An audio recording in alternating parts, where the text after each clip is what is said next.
भीड़ मैनेज हो भी नहीं सकती, कैसे मैनेज होगी? आप 5 करोड़ लोगों को 5 करोड़ प्लेन क्रेन ऊपर लगाइए, ड्रोन जो उठा ले सबको इमरजेंसी के, ये संभव है? कह दें आपको कि वहां 10,000 और फोर्स दे देते, फोर्स खड़ी कहां होती? इन्होंने बुलाया क्यों इतने लोगों को? सवाल तो यह है। विजय किरण आनंद ने क्यों नहीं कहा कि नहीं, कैपेसिटी नहीं है इस शहर की? वीआईपी में की 3 क्वालिटी है, चोर हैं, लुटेरे हैं, हरामखोर हैं। ये वीआईपी की 3 कैटेगरी है। हिंदुस्तान को इन वीआईपी चोरों ने निगल लिया है पल्लवी जी, पूरे हिंदुस्तान को निगल लिया है। अब पूछ लो उनसे मोक्ष का रास्ता, जिनके परिजन मर गए हैं, पूछ लो। कह तो रहा है धीरेन्द्र शास्त्री की वहां जो मरे हैं वो मोक्ष मिल गया है। कह दो, पचा दो, इसको हजम कर जाओ कि हाँ मोक्ष मिल गया। वो सनातन का स्नान नहीं रह गया था, वो एक वीआईपी स्नान हुआ था, वो एक महाकुंभ हो रहा था। धीरेन्द्र शास्त्री ने स्नान और करते समय कहा कि हमने तो डुबकी लगा ली संगम में, जो डुबकी नहीं लगाएगा देशद्रोही है। मैं देशद्रोही हूँ? जो वहां से आ रही है रोती हुई, आप लोगों को मिलते नहीं, उन घरों को जाइए, देखिए जिनका परिजन खो के अपने लाशें जो आ रही हैं, उनके यहाँ कैसा चिघाड़ हो रहा है। ये 25 करोड़ लोगों के अभिभावक है मुख्यमंत्री जी, क्या कर रहे हैं? वो क्यों नहीं छोड़ देते सिंहासन को? इतनी मौतों के बाद जो है आपको अच्छा लगता है क्या? अब कैसे मौत हो गई आपके रहते? सारा खजाना, सारी सिक्योरिटी, सारी पुलिस ऑफिशियल्स आपने आर्मी लगवा दिया, सब कुछ किया, आखिर मरे क्यों? प्रयागराज के महाकुंभ में लोग दर्शन करने गए थे, अमृत स्नान करने गए थे। वहां पर सरकारी आंकड़े के अनुसार 30 लोग जो है वो मर गए हैं। लेकिन जो आंकड़े हैं उन पर इस बात को लेकर संदेह है कि जो सरकार आंकड़ा बता रही है वो बिल्कुल छलावा है, झूठ है, फरेब है। वो इसलिए क्योंकि ढूंढने वाले अपने परिजनों को ढूंढते हुए बार बार सरकार से यही कह रहे हैं कि 25 लाख रुपए जो आप मुआवजे की राशि में दे रहे हैं वो मत दीजिए, लेकिन लाश तो दे दीजिए। आपको जानकर हैरानी होगी कि 1500 से लेकर 3000 लोग आज भी अपने परिजनों को तिल तिल ढूंढते नजर आ रहे हैं। मतलब सोचिए कि जिनका परिजन उन्हें नहीं मिल रहा है, मां नहीं मिल रही, बाप नहीं मिल रहा है, बेटा नहीं मिल रहा, वो सरकार से बस इतना ही पूछ रहे हैं कि मेरे हाथ से तो बस हाथ ही छूटा था, वो कहां चले गए? सरकार ये कह रही है मरे तो 30 ही हैं, लेकिन गुमशुदगा की जो अलग अलग केंद्र बनाए गए हैं जिसमें ये कहा जा रहा है कि लापता लोगों को ढूंढने का प्रयास किया जा रहा है, वो 2500 से 3000 लोग कहां चले गए? यही तो पूछ रहे हैं परिजन।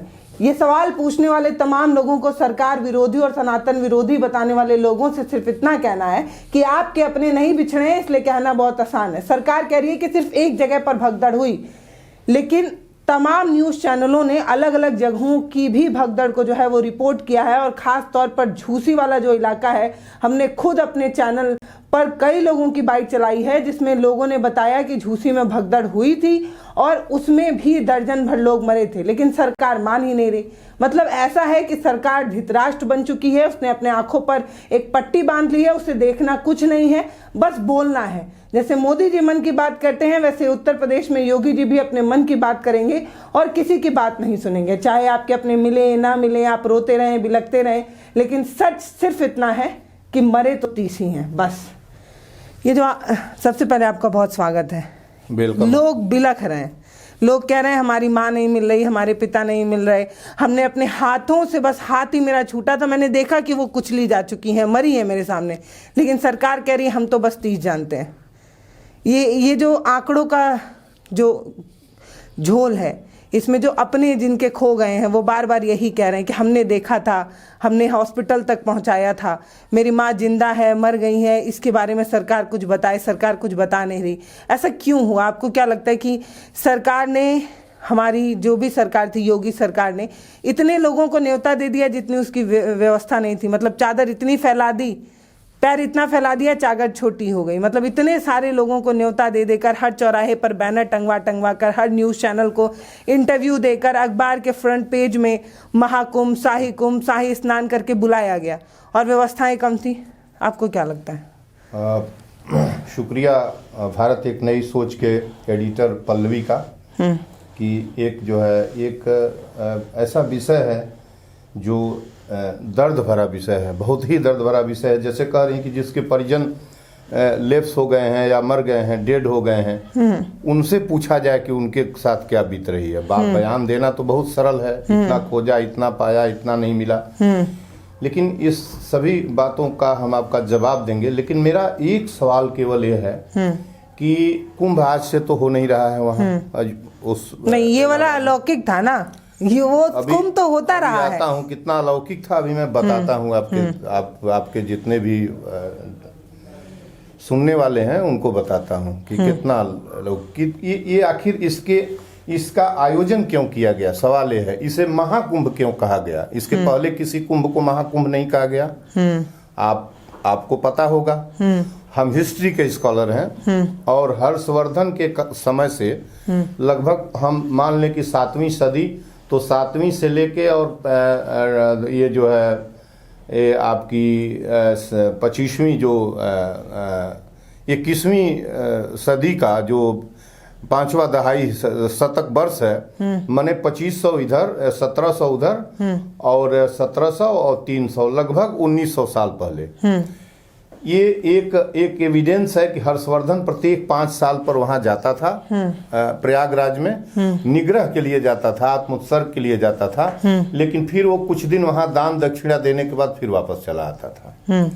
तब से इसका एविडेंस है, ठीक ना।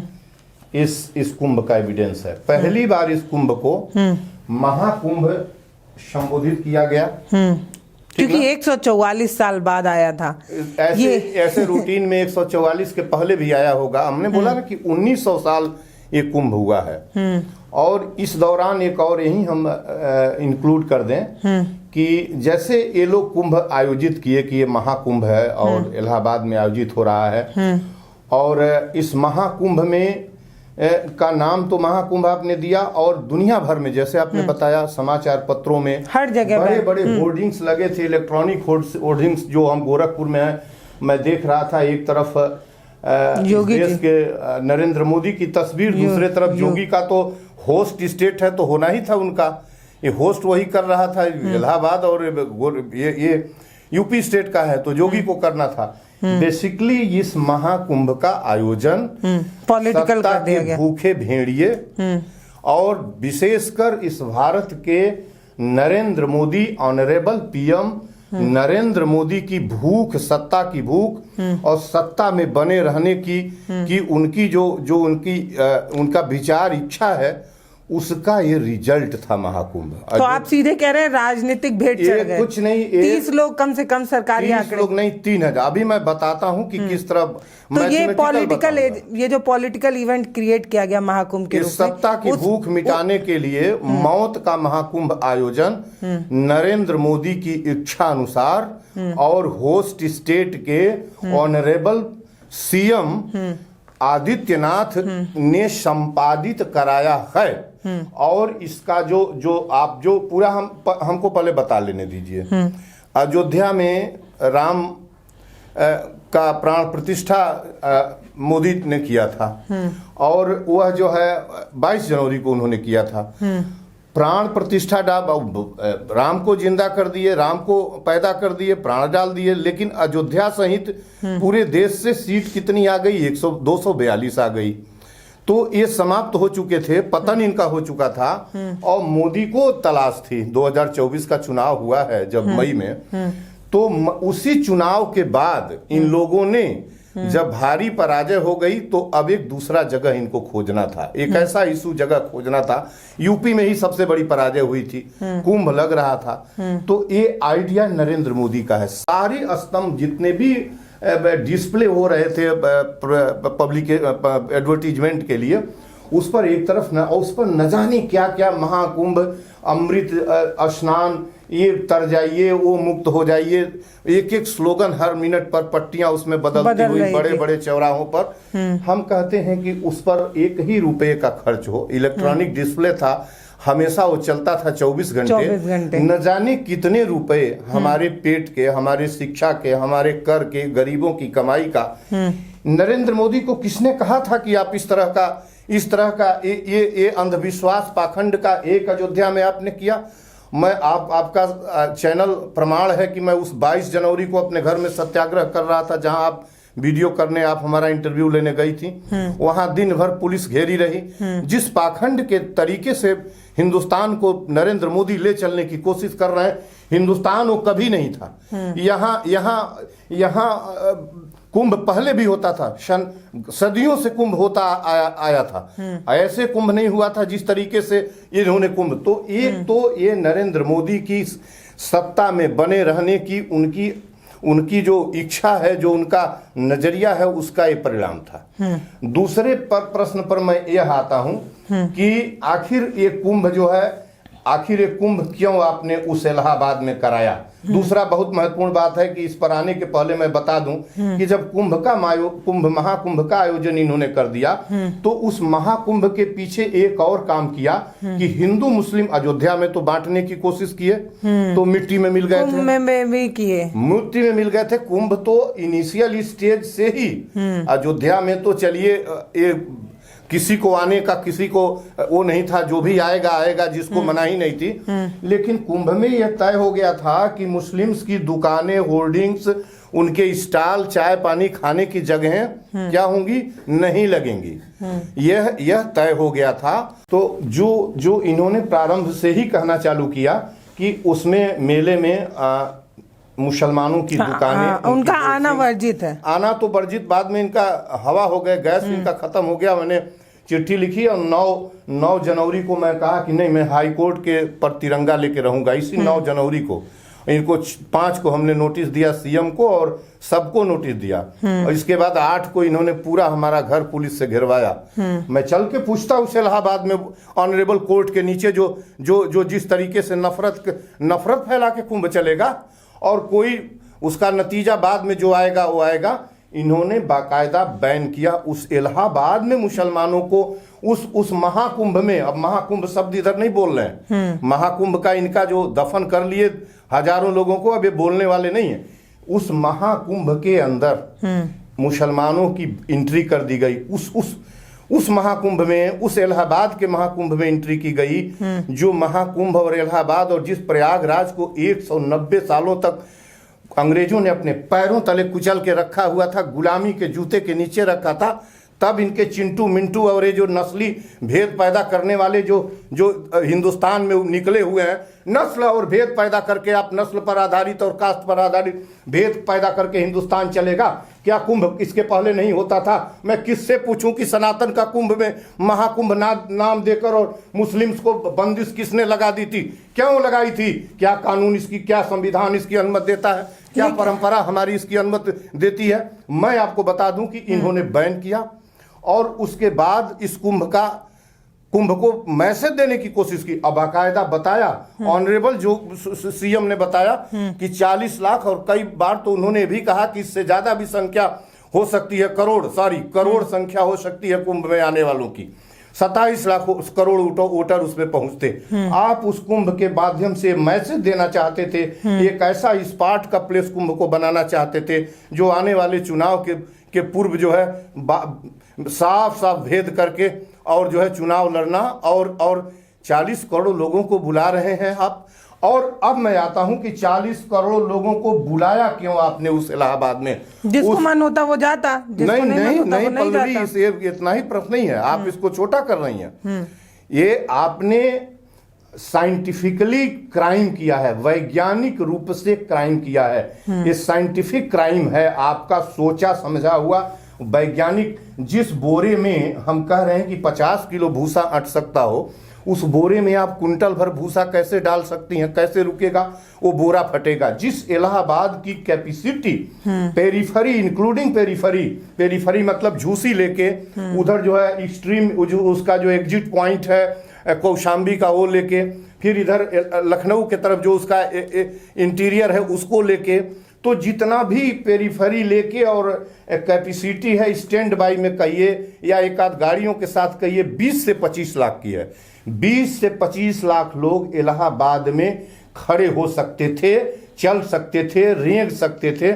आपने जिस दावत जब कहा कि हाँ मौनी अमावस्या के दिन स्नान करने वालों को की संख्या 6 करोड़ बताई गई कि 6 करोड़ लोग वहां टर्नअप होंगे, 6 करोड़ लोग वहां आएंगे, पर 8 करोड़ से ज्यादा थे। अब जो जितने करोड़ हो, आप 8 करोड़, आप 6 करोड़ आपने बुलाया क्यों? आपने क्यों बुलाया? आप बताइए। जिस जगह पर सरसों गिराने पर नीचे जमीन पर सरसों नहीं जा सकती थी, ये 6 करोड़ लोग एक प्रांत के बराबर हैं। झारखंड और छोटे रायपुर वगैरह जितने भी छत्तीसगढ़ जितने छोटे प्रांत हैं, एक प्रांत बनता है। यूपी के पॉपुलेशन का 1/4 of the UP state population यहाँ गिदड़ हो गए, इस जगह पर इकट्ठा हो गए। अब इसकी बाउंड्री आने लगी उत्तर पूर्व में जौनपुर तक, पूरब में बनारस तक लोग ठस भरने की स्थिति में हो गए, दक्षिण में रीवा तक जाने लगी, पश्चिम में प्रताप। इतने दूरी में केवल जनता खड़ी हो गई, रोड से लेके बाहर तक। और जो घाट था वो 29 घाट इन्होंने अर्ली स्टेज में 29 घाट थे। इसमें किसी ने हमको बताया, मैं गया नहीं हूँ, किसी ने बताया कि 7 घाट इसमें केवल जो है वीआईपीज के लिए थे और 21 या 22 घाट जो है कॉमनर्स के लिए थे। आपने एक काम कर दिया। मैं आता हूँ वीआईपी इनके कल्चर पर।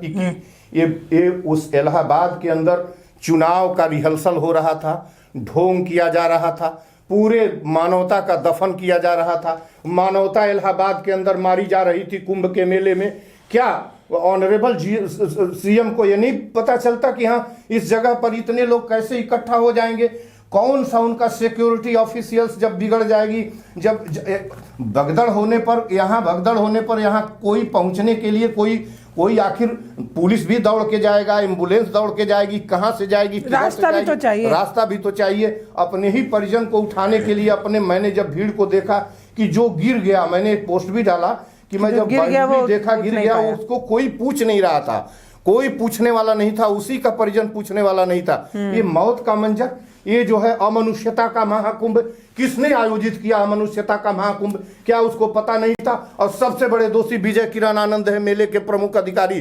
मैं उनको मानता हूं कि संघ लोक सेवा आयोग के आए हुए काबिल अधिकारी हैं, इसके पहले भी मेला संभाल चुके हैं। विजय किरण आनंद को आगाह नहीं करना चाहिए? जी सर, हाँ सर की जगह नो सर कह दिए होते तो क्या बिगड़ गया होता? इतना भीड़ मैनेज नहीं कर पाएंगे। नहीं, भीड़ मैनेज हो ही नहीं सकती, भीड़ मैनेज हो भी नहीं सकती। कैसे मैनेज होगी? आप 5 करोड़ लोगों को 5 करोड़ प्लेन क्रेन ऊपर लगाइए, ड्रोन जो उठा ले सबको इमरजेंसी के, ये संभव है? नहीं संभव है। आप कर ही नहीं सकते थे। आपने बुलाया क्यों इलाहाबाद के अंदर 6 करोड़ लोगों को?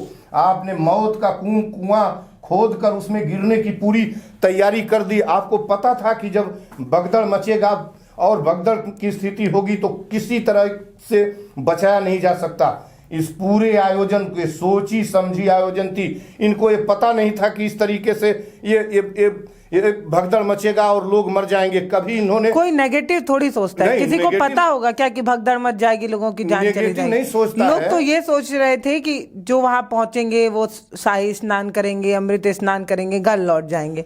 ये स्नान करने वो तो सोचने वाला, जो देखिए वहां जाने वाला कैसा आदमी है। 2 ही तरह के लोग हैं। ये वीआईपी जो हरामखोर किस्म के, वीआईपी का मतलब होता है हरामखोर, दूसरे के चंदे पैसे और वेतन पर पलने वाले लोग, जो उन्होंने काम नहीं किए हैं, सिक्योरिटी के साथ वहां पहुंचे हुए हैं, जो नहीं जानते कि रुपया कैसे कमाया जाता है और किस तरीके से कमाया जाता है। इन लोगों ने कुंभ के अंदर जाकर अव्यवस्था पैदा की है। ये सभी जिम्मेदार हैं। लेकिन मैं बार बार पूछता हूं कि ऑनरेबल सीएम उत्तर प्रदेश ने 6 करोड़ लोग यदि आने की उनका प्रिडिक्शन था कि जो है मौनी अमावस्या के दिन आएंगे 29 तारीख में, उन्होंने इसकी अनुमति क्यों दी? विजय किरण आनंद डीआईजी मेले के जो इंडिपेंडेंट अधिकारी हैं, विजय किरण आनंद संभाल रहे थे। विजय किरण आनंद ने क्यों नहीं कहा कि नहीं, कैपेसिटी नहीं है इस शहर की, रोक दीजिए, कहीं इतने लोगों को एक दिन हम स्नान नहीं करा सकते? या कह दिए होते कि अब बाद में इन्होंने कहा ना कि कहीं भी स्नान करके जाइए, कह देते कि जाओ जौनपुर से और आगे और वो जो है ये और इलाहाबाद से 100 किलोमीटर दूर भी कोई आके गंगा में स्नान कर ले, यहाँ आने की जरूरत नहीं थी। इनको उम्मीद नहीं थी कि ये स्थिति होगी। लेकिन इस पूरे मेले का आयोजन जिस तरीके तो आप चूक मानते हैं क्या? ये चूक है कि ये किसकी चूक है? चूक तो कुछ नहीं है। अखिलेश सिंह यादव ने और राहुल गांधी ने कहा कि व्यवस्था नहीं थी मेले में। मैं आपको बता दूं कि इस पर मैं बिल्कुल उनको खारिज करता हूं। इतने पैसे लुटाकर इतनी पैसे तो लुटाए गए थे, लेकिन अरेंजमेंट था, लेकिन अरेंजमेंट की एक सीमा होती है। सही नहीं था ना। जैसे जिस दिन कोलैप्स हुआ सब कुछ, वहां एंट्री और एग्जिट का एक ही पुल था, तो जो लोग जिस रास्ते जा रहे थे वही आ रहे थे, पुल बंद थे। पल्लवी चाहे और आप जो ये 6,000 7,000 बता रहे हैं, 6 करोड़ 7 करोड़, इस पे सिर्फ 10,000 पुलिस थी। तो ये सब जो करोड़ों पैसा फूका गया है, 7,000 करोड़ रुपए जो कुंभ में लगा हुआ है। हम बता दें आपको अपडेट बता दें पल्लवी, 42,000 हम उस पर नजर रखे हुए थे जब एक इंसिडेंस हो गया है, तब मैंने पे 42 फिर बाद में बुलाई गई थी। 42,000 पुलिस स्टैंड बाई में खड़ी थी, निगरानी कर रही थी। न जाने कितने, हमको याद नहीं आ रहा है। अरे वो जो नोच नहीं था, संगम नोच, जहां पर भगदड़ मची, वहां की बात मैं बता रही, क्योंकि जिस समय ये भगदड़ मची उस समय लोग संगम नोच पे नहाने गए थे। हम ये बताइए, हम कह दें आपको कि वहां 10,000 और फोर्स दे देते, फोर्स खड़ी कहाँ होती? इन्होंने बुलाया क्यों इतने लोगों को? सवाल तो यह है जगह जिस इलाहाबाद की मैं बोला ना कि इलाहाबाद सिटी की कैपेसिटी 20 से 25 लाख है, इतने लोग अभी उसमें 16-17 लाख लोग हैं सिटी के अंदर। जब इतने लोग आएंगे तो इलाहाबाद की सिटी ठसाठस बढ़ जाएगी। आपने इतने लोगों को बुलाया क्यों? किस बात के लिए बुलाया? कौन सा शाही स्नान आप करवा रहे थे? कौन सा आप अमृत स्नान करवा रहे थे? मौत का स्नान था या ये कैसा स्नान था? क्यों? इसकी क्या जरूरत थी? इस स्नान के बाद जो उस मेले में जो उस मेले को जो महाकुंभ को जिस तरीके से आपने प्रोजेक्ट किया, पूरी दुनिया में लोगों को इनवाइट किए, न जाने कितने देशों को बुलाया आपने कि हाँ आप आइए इस मेले में, दुनिया को मैसेज देना चाह रहे थे। और उस मेले से न जाने कौन मैसेज देना चाहते थे कि भारत की सारी अशिक्षा, सारी गरीबी, सारी चिकित्सीय सुविधा, सब कुछ उसी महाकुंभ से भारत की तकदीर बदल जाएगी। भारत न जाने कौन सा, किसी ने कहा कि किसी न जाने किस अर्थशास्त्री ने बताया कि ये चैनल वाले बता रहे थे कि 2 लाख करोड़ रुपया रेवेन्यू आएगा, और 10,000 करोड़, 7,000 एक बार और 3,000, 10,000 करोड़ रुपया हमने खर्च किया है, 2 लाख हमने रेवेन्यू कमाया था। ये नरेंद्र मोदी अर्थशास्त्री बता सकते हैं, और इस प्रदेश के जो ऑनरेबल मुख्यमंत्री हैं उनके अर्थशास्त्री बता सकते हैं। मैं ये बताने की कोशिश कर रहा हूं कि मेले में 2 तरह के लोग गए थे। एक तो वो VIP गए थे जो पूरे लैस थे सुविधाओं के साथ। अरे मरने के इतने इंसिडेंट्स के बाद कल या परसों इस देश का उपराष्ट्रपति गया था, उसके सम्मान अब तो सम्मान ही नहीं रह गया इन नेताओं के प्रति। पद का तो छोड़ दीजिए, पद का भी सम्मान नहीं रह गया कि ऐसा व्यक्ति गया हुआ था जिसके जेहन में कुछ था ही नहीं।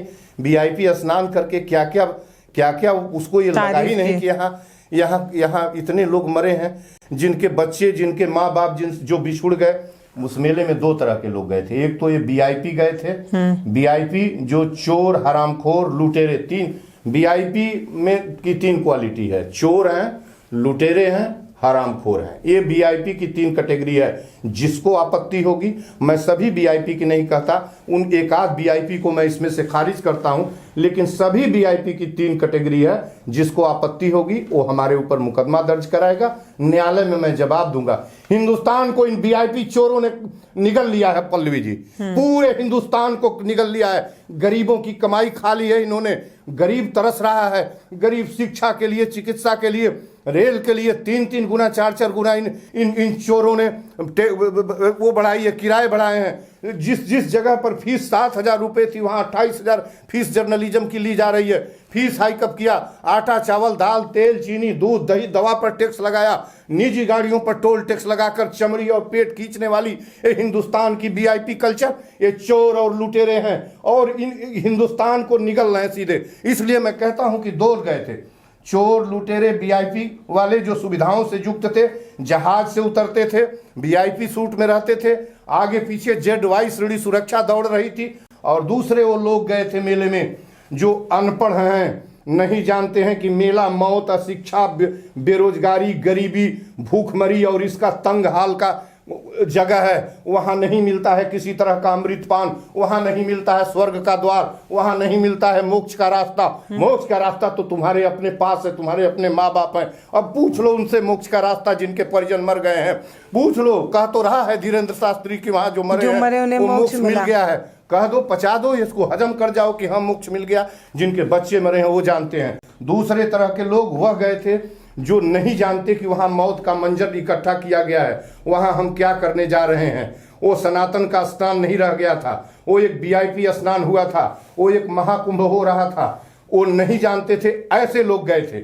100 करोड़ लोग ऐसे थे, 40 करोड़ इनका हम मान लें कि जाने वालों में थे, जिसमें लाख वीआईपी रहे होंगे या 1 करोड़ वीआईपी हम मान ले। 39 करोड़ वो लोग थे जो बिल्कुल कुछ नहीं जानते हैं, और 100 करोड़ लोग वो लोग हैं उस कुंभ में जाने वाले न जाने वाले, जो रोज काम कर रहे हैं, रोज खा रहे हैं, मजदूर हैं, मजदूरी करके मर रहे हैं। बाकी जो जानते हैं, मुझे तो तुम सोना और हीरा मोती वहां बिछा दो तो तुम्हारी कुंभ के ऊपर कुंभ को मैं ऐसे पीछे होकर नजर करके चला आऊंगा। वो लोग नहीं जाएंगे जो अपने श्रम से जी खा रहे हैं। उसके बाद इसमें एक धीरेन्द्र ब्रह्मचारी, धीरेन्द्र शास्त्री जैसा एक प्लेयर आता है इस देश का, न जाने किस तरह का आदमी है। नरेंद्र मोदी ने उसे वायु श्रेणी सुरक्षा देकर उसे कह दिया है कि हिंदुस्तान को गाली देते रहो, भारत को बांटने की बात करते रहो। हिंदू राष्ट्र कहने वाला व्यक्ति यदि भारत को बांटता नहीं है तो फिर आपत्ति क्यों उठाई जाती है खालिस्तान के ऊपर, फिर आपत्ति क्यों उठाई जाती है पाकिस्तान को लेकर। हिंदू राष्ट्र यदि कोई कहता है तो हिंदुस्तान को डिवाइड करने की बात करता है। हिंदुस्तान में पूज नहीं रहेगा। हिंदुस्तान भारत है, भारत है, इंडिया है, भारत है, और जो है और हिंदुस्तान है। उसको आप इस तरह से, इसने कहा, इस धीरेन्द्र शास्त्री ने स्नान और करते समय कहा कि हमने तो डुबकी लगा ली संगम में, या जो डुबकी नहीं लगाएगा देशद्रोही है। मैं देशद्रोही हूँ? ये हमको देशद्रोही कहता है। इसको ये 100 करोड़ लोगों को, 100 करोड़ लोगों को, 40 को मान लें कि ये डुबकी लगा लेंगे, वो क्या 100 करोड़ लोग देशद्रोही हैं? क्या ये 100 करोड़ लोगों को गाली नहीं दे रहा है? क्या हमारी नस्लों को गाली नहीं दे रहा है? क्या ये राष्ट्र जानता है क्या है? क्या धीरेन्द्र शास्त्री की 7 पीढ़ियां राष्ट्र जानती है? क्या वो जानता है कि राष्ट्र का मतलब क्या होता है? क्या वो गंगा में स्नान को राष्ट्र समझता है? क्या वो कथा हनुमान चालीसा पढ़ने को राष्ट्र समझता है? क्या वो अयोध्या में पत्थर में राम का प्राण प्रतिष्ठ कराने को राष्ट्र समझता है? किस तरीके का अनाड़ी है, किस तरीके का अंधविश्वासी पाखंडी धूर्त है जो हिंदुस्तान को कहां लिए चला जा रहा है।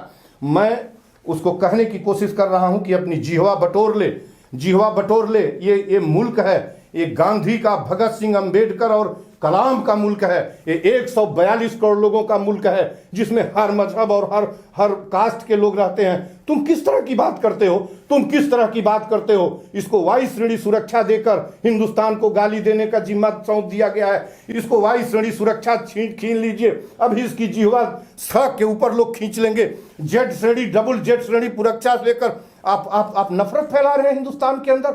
और हम जब कोई बात करते हैं तो हमारे घर पुलिस आके हमको घर में कैद खाने में डाल दिया जाता है। हमेशा हमको गालियां दी जा रही हैं। कोई जितने हिंदूज हैं जो हिंदूज के हुड़दंगाई जो हैं, हिंदू राष्ट्र मांगने वाले, अरे समझो कि हिंदू राष्ट्र क्या है। तुम नहीं जानते हिंदू राष्ट्र क्या है। ये वतन वह है जिस मिट्टी में हिंदू मुसलमान का खून मिला हुआ है। जिस इलाहाबाद, जिस महाकुंभ में तूने मुसलमानों की एंट्री बंदिश की थी, और साधु संतों ने दबाव डाल के जोगी जी से कहवाया था। जोगी कदाचित इस इशू पर सहमत नहीं थे, लेकिन एक प्रतिनिधि मंडल उनसे मिला था अखाड़ों का और संतों का कि उसमें मुसलमान की एंट्री नहीं होगी। मैं इस लेवल पर उनको जाके आज नहीं पीटना चाहता, लेकिन इन संतों ने इस तरह का नफरत फैलाया। पता है तुम नाड़ियों को, पता है तुम जो है लंगोट पहन के घूमने वाले, जो आधे से अधिक उसमें 302 के मुलजिम हैं, आधे से अधिक बलात्कारी हैं, बेटी बहनों के साथ बलात्कार करते हैं। इसकी यदि आपत्ति हो तो तुम इंटेलिजेंस से जांच करा लो, तुम खुफिया से जांच करा लो। तुमको पता है उस इलाहाबाद में क्या हो रहा था? तुमको पता है ग्रेट वार ऑफ इंडिपेंडेंस 1857 में क्या हो रहा था हिंदुस्तान में? बरेली में वक्त खां की तलवार लड़ रही थी। इलाहाबाद में जो है लियाकत अली, मौलवी लियाकत अली लड़ रहा था। सामान्य आदमी था, किसान मजदूर सब उसके साथ थे।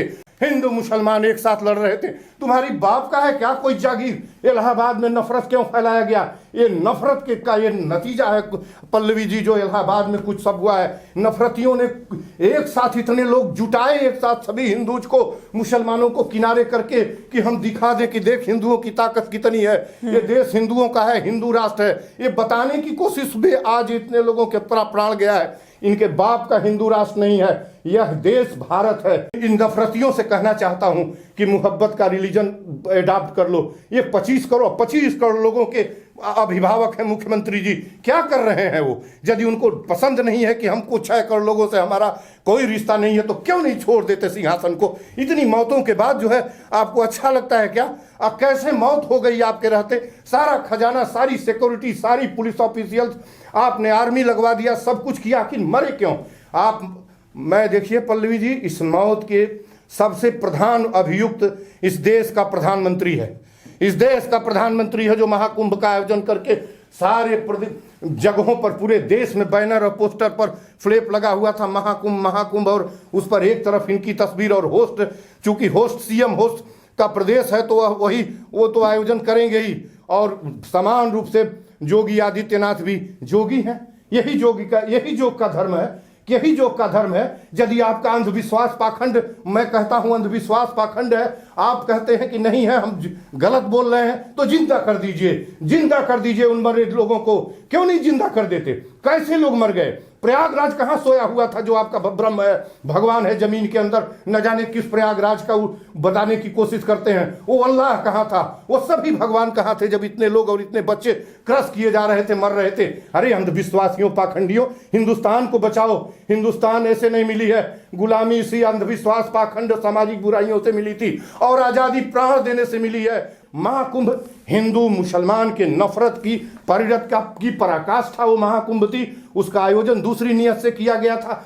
गेम बिगड़ गया है और ये बिगड़ा हुआ गेम है, और इसके लिए सीधे नरेंद्र मोदी और ऑनरेबल सीएम उत्तर प्रदेश के जिम्मेदार हैं, और इनका दफन बहुत करीब है। मैं आपको बताने की कोशिश करता हूं कि अयोध्या में राम को जिंदा करके दफन हो गए, 242 पर आ गए, 100 के नीचे चले जाएंगे। जो वहां से आ रही है रोती हुई, आप लोगों को मिलते नहीं, उन घरों को जाइए, देखिए जिनका परिजन खो के अपने लाशें जो आ रही हैं, उनके यहाँ कैसा चिघाड़ हो रहा है। वो मैसेज मातम का जा रहा है, वो दुख का मैसेज जा रहा है। नहीं महफूज बच सकते। अभी भी आपके सामने, चूंकि सत्ता तुम नफरतियों को लेना हो, चाहे वो अखिलेश सिंह यादव हो, चाहे वो आदित्यनाथ हो, कोई हो, सत्ता की जंग, कोई एक आता है, अखिलेश आता है और तो मुसलमान बरगलाता है सड़क पर, जोगी आते हैं तो हिंदू बरगलाता है मुट्ठी भरो। ये इसी ऐसे ही आज़ादी मिली है क्या? ऐसा प्रयागराज से एक खूबसूरत तस्वीर भी आई थी। ये बात कही जा रही थी कि जब भगदड़ मची तो एकड़ एकड़ में फैले जो अखाड़े थे, उनके बड़े बड़े जो मठ थे, उन्होंने अपना दरवाजा बंद कर दिया। लेकिन आपको जानकर खुशी होगी कि हिंदुस्तान की वो खूबसूरत तस्वीर प्रयागराज से ही देखने को मिली। जब श्रद्धालु भूखे प्यासे सड़कों पर सो रहे थे तो लोगों ने अपनी मस्जिदें खोल दी, ईदगाह खोल दिया, मज़ार खोल दिया, ताकि लोग जो है वो इस सर्द रात में ठिठुर कर बीमार ना पड़ जाएं। दवाई की व्यवस्था कराई गई, 2500 से अधिक कंबलें बांटी गई, बिस्तर बिछाया गया, खाना खिलाया गया। ये था हिंदुस्तान जिसमें इस चीज की बानगी थी कि जब हम परेशान होंगे, हिंदू परेशान होगा तो मुसलमान काम आएगा, और मुसलमान परेशान होगा तो हिंदू काम आएगा। राजनीतिक रोटी सेकने वाले कितनी भी राजनीतिक रोटी सेकते रहें, लेकिन एक खूबसूरत तस्वीर हमें जो है वो प्रयागराज से देखने को मिली थी। हमने देखा था कि कैसे लोग जो है वो आग लगाते रहे, लेकिन हम भाइयों ने अपना साथ जो है वो निभाया है। और ऐसी तस्वीर, इतनी खूबसूरत तस्वीर देखने को मिली थी, जिन्हें ये कहा गया था कि हमारे अंगने में तुम्हारा क्या काम है। मुसलमानों को लेकर ये कहा गया था कि मुसलमान जो है वो प्रयागराज के मेले में ना आए, लेकिन मेला खुद उठकर, वो मेला जो श्रद्धालुओं से बना मेला था, वो श्रद्धालु खुद जो है वो मुसलमानों के दरवाजे तक, उनकी मस्जिदों तक पहुंच गए थे। ये है खूबसूरत तस्वीर हिंदुस्तान की, जिसने दरवाजा खोलकर स्वागत किया और जय श्री राम का नारा लगाते लोग मंदिरों मस्जिदों में ठहरे हैं। तो लोग जो है वो कुछ भी करते रहें, लेकिन सच्चाई यही है कि आज भी जब हम परेशान होते हैं तो अपना पड़ोसी ही जो है वो काम आता है, और अपना पड़ोसी ही जो है वो मदद देता है। तो आप समझिए कि जब इतने सारे लोग आज भी सरकारी आंकड़ों से गायब हैं, जब सरकार इस बात को कबूल ही नहीं रही कि भगदड़ अलग अलग जगहों पर भी मची है, जब सरकार अभी भी ये नहीं मान रही कि 30 से अधिक लोग मरे हैं, जबकि अलग अलग प्रदेशों को भी जोड़ लिया जाए। अगर सिर्फ बिहार की बात कर ली जाए तो नीतीश कुमार ने माना है, जो बिहार के मुख्यमंत्री हैं, कि वहां से खुद 11 लोग मरे हैं। तो सरकार के जो आंकड़े हैं वो बार बार उछल कर खुद ही सरकार से सवाल कर रहे हैं कि कितना झूठ बोलेंगे। बाकी अपनी भी एक व्यवस्था है कि हम जो है वो सरकारी आंकड़ों को ही आपके सामने पेश कर सकते हैं। तो आप यकीन मानिए कि 30 लोग ही मरे। पल्लवी जी, हम उन आंकड़ों को नहीं बटोरेंगे जो प्री बाथ के पहले जो है, जो लोग स्नान करते समय मर रहे थे, मरते हैं। कोई स्नान करते समय मर गया, कोई वापस होते समय मर गया। अरे वो तो जोड़ा ही नहीं जा रहा है, जो ट्रक एक्सीडेंट हुआ। अभी गोरखपुर का ही लीजिए, एक गांव के 11 लोग मरे गाजीपुर में आते समय, आपको पता ही है, सारे चैनल।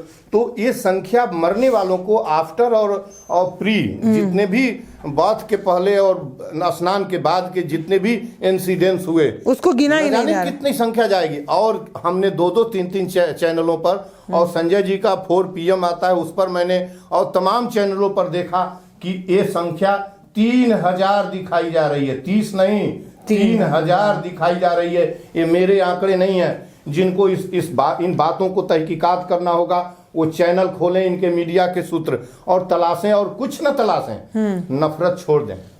नफरत अभी छोड़ दीजिए। नफरत, मैं बार बार कह रहा हूं कि आपके नफरत के कारण मौत हुई है। वो महाकुंभ नामकरण नफरत का नामकरण है। महाकुंभ हिंदुत्व का वो पूरा क्लाइमेक्स का एजेंडा वहां हो रहा था, और ये तैयारी हो रही थी कि सारे अयोध्या में लामबंद नहीं। इनको पता चल गया कि अयोध्या के भरोसे पूरे हिंदू लामबंद नहीं हुए। ये संख्या इनकी 242 हो गई, 41 हो गई। अब इनके पास बहुत अच्छा एक अवसर मिला था, जिसको इन्होंने हाथ से गवा दिया है, मौत में तब्दील हो गया है। इनका पतन लिख लीजिए, और मैं जितने लोग सुन रहे हैं, पतन सुनिश्चित है। और अनाज खाने वाली कोई कौम, हिंदू मुस्लिम एकता के को महफूज रखने वाली कोई समाज, कोई व्यक्ति इनके बक्से में वोट नहीं देगा। नरेंद्र मोदी के नाम पर वोट ना देना। जो भी सुन रहे हैं, और प्रार्थना पूर्वक कहता हूं कि आइंदा से अब जितने दिन स्नान बचा है, न जाना कहीं, न जाना इस बेअंदाजी में कि हम जा रहे हैं हिंदू हैं तो वहाँ हिंदू स्नान करने उस संगम के ऊपर, न जाना। वो संगम किसी मजहब और जाति का नहीं है, वो संगम सबका है, वो गंगा सबकी माँ है। इन लोगों ने इतनी नफरत का बीज बोया था, उसकी खेती आज काट रहे हैं। न जाने कितने ये लोग पापी किस्म के लोग हैं, क्या हैं। मैं बार बार अपने डिबेट में कहता हूं कि नफरत छोड़ दो। ये नफरत की लैंड नहीं है, ये बराबर की जमीन है, ये हिंदुस्तान है। ये जितना हक मुसलमानों का है, जितना हक हिंदूज का है इसकी जमीन पर, उतना ही हक मुसलमानों का है। जय हिंद, जय भारत, जय भगत, जय गांधी, जय अंबेडकर, जय कलाम। और उन सभी को श्रद्धांजलि जो मारे गए हैं, मेरे बच्चे हों या मेरे गार्जियन हो। इसी के साथ मैं सबसे निवेदन करता हूं कि नफरत को छोड़िए आप। और नफरत का स्नान था, और इसके अतिरिक्त कुछ नहीं था। सनातन तो हो ही रहा था, कुंभ हो ही रहा था। कुंभ क्यों नहीं होने दिए? कौन रोका था? सब लोग कुंभ में जाते हैं, चले जाते हैं। मौत का ये मंजर इसके पहले भी एक बार हुआ था, अखिलेश सिंह के समय में। वो भी कुछ इसी तरह का तांडव करने की कोशिश की जा रही थी, तब वो बखेड़ा हुआ था, और आज ये दूसरी बार बखेड़ा हुआ है। आप अपनी राय हमें कमेंट सेक्शन में लिखकर जरूर भेजिएगा। लेकिन एक आखिरी बात जरूर कहना चाहती हूँ कि हमने बार बार कहा कि हिंदुस्तान गंगा जमुना तहजीब में यकीन करता है। जहाँ गंगा और यमुना मिलती है, वहीं से वो खूबसूरत तस्वीर देखने को मिली थी। जिन मुसलमानों को हमारा दुश्मन बताया गया, जिन्हें ये कहा गया कि इन्हें अपने दरवाजे पर मत आने दीजिए, इन्हें व्यवसाय मत करने दीजिए, इन्हें कमाने खाने मत दीजिए, उन्होंने अपनी कमाई से आपको भरपेट भोजन भी कराया है, दवाइयां भी कराई हैं, और छत भी दिया है ताकि आप परेशान ना हो। और जो लोग भी प्रयागराज में उस समय मौजूद थे, वो ये समझ रहे थे कि हमें जिस तरीके से झूठ बोल कर नफरत घोलने की कोशिश की गई, वो समाज ऐसा नहीं है। वो समाज जिसने बाहें फैलाकर हमारा स्वागत किया और कहा कि आप हमारे मेहमान हैं जो सभी प्रयागराज आए हैं। तो ये बात समझिए कि जब भी आप परेशान होंगे तो इंसानियत, मानवता ही साथ देगी। राजनीतिक रोटी सेकने वाले आएंगे, चले जाएंगे, पार्टियां आएंगी, चली जाएंगी, हमारा अपना भाई, हमारे अपने ही हमारे साथ, ये हिंदुस्तानी ही एक साथ खड़े होंगे। बाकी आप अपनी राय हमें कमेंट सेक्शन में लिखते रहिएगा। नमस्ते, मैं पल्लवी हूँ, आप भारत एक नई सोच देख रहे हैं। बहुत धन्यवाद।